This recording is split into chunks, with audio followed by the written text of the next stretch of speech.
the sport began demanding something new, something fresh, something magnetic. And Caitlyn Clark delivered that with an ease that stunned the entire industry. Her rise was not built on pettiness or comparison. It was built on performance, humility, and a global connection that cannot be forced or faked. She stepped into the WNBA with a spotlight brighter than the league had ever seen.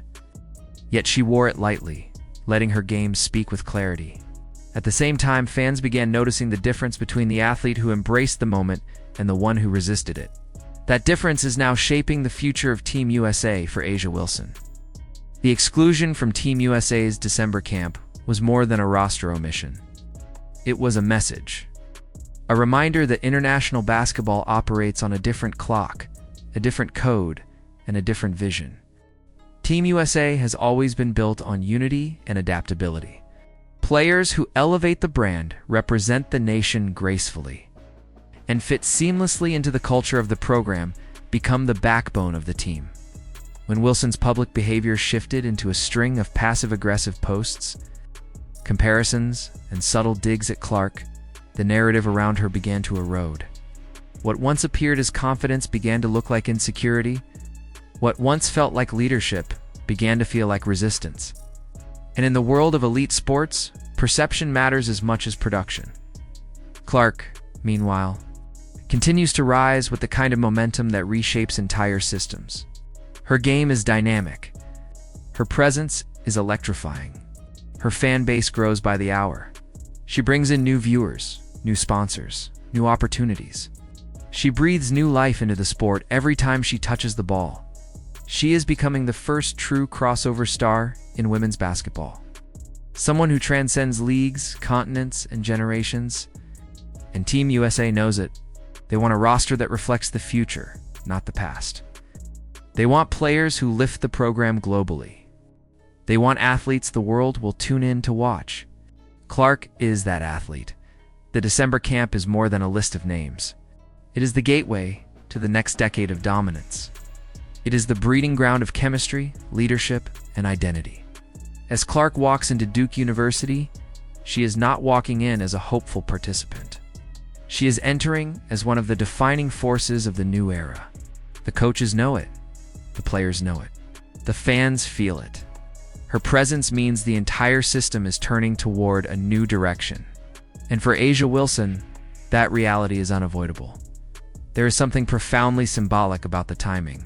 Clark rises at the exact moment Wilson's influence begins to decline. Clark steps into the spotlight, just as Wilson steps back. Clark becomes the global name, just as Wilson's brand begins to fracture under pressure. The contrast is too sharp to ignore.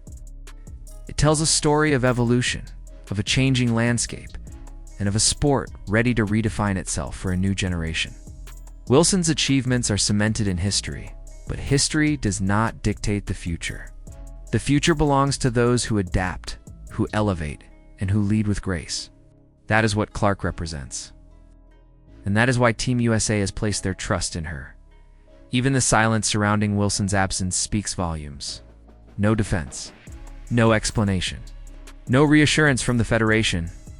It was a quiet decision delivered with precision.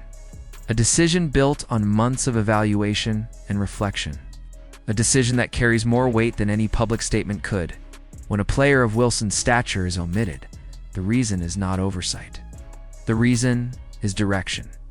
Team USA is building something new, something young, something global. Clark, Boston. Paige Buchers, Juju Watkins, Cameron Brink. Angel Reese, they represent an era built not only on talent, but on connection, charisma, and international reach. Wilson belongs to the generation that came before. But the game has moved on. Not because she lacks ability, but because her presence no longer aligns with the image Team USA is shaping. Her online behavior created fractures. Her comparisons created tension. Her subtle jabs created distraction. Team USA does not carry distractions into the world stage. They carry leaders. Right now, Clark is the leader the world recognizes. She is the heartbeat of the sport's expansion. She is the story fans want to follow. As Clark prepares to compete in Duke, the stakes have never been higher. The world is watching. The cameras will follow her every move. The pressure will be heavier than anything she has ever felt. But she has carried pressure before. She has carried entire arenas, entire fan bases, entire cultural moments. Now she carries the expectation of a nation. And she steps into that responsibility with a calmness that only the great ones possess. The story of the next decade of women's basketball begins in that gym. On those courts, under the eyes of Sue Bird and the Team USA coaching staff, Clark is not merely participating. She is building her future, writing her legacy, and carving out her place as the defining athlete of her generation. Wilson may still return in future camps, but the era she once owned is no longer hers to claim. The mantle has already shifted, and the world is witnessing the passing of that torch in real time. Now I want to hear from you. Do you think Team USA made the right decision sending Clark into the December camp while leaving Wilson off the list? Has the new era officially begun, or is there still room for the old guard to reclaim their place?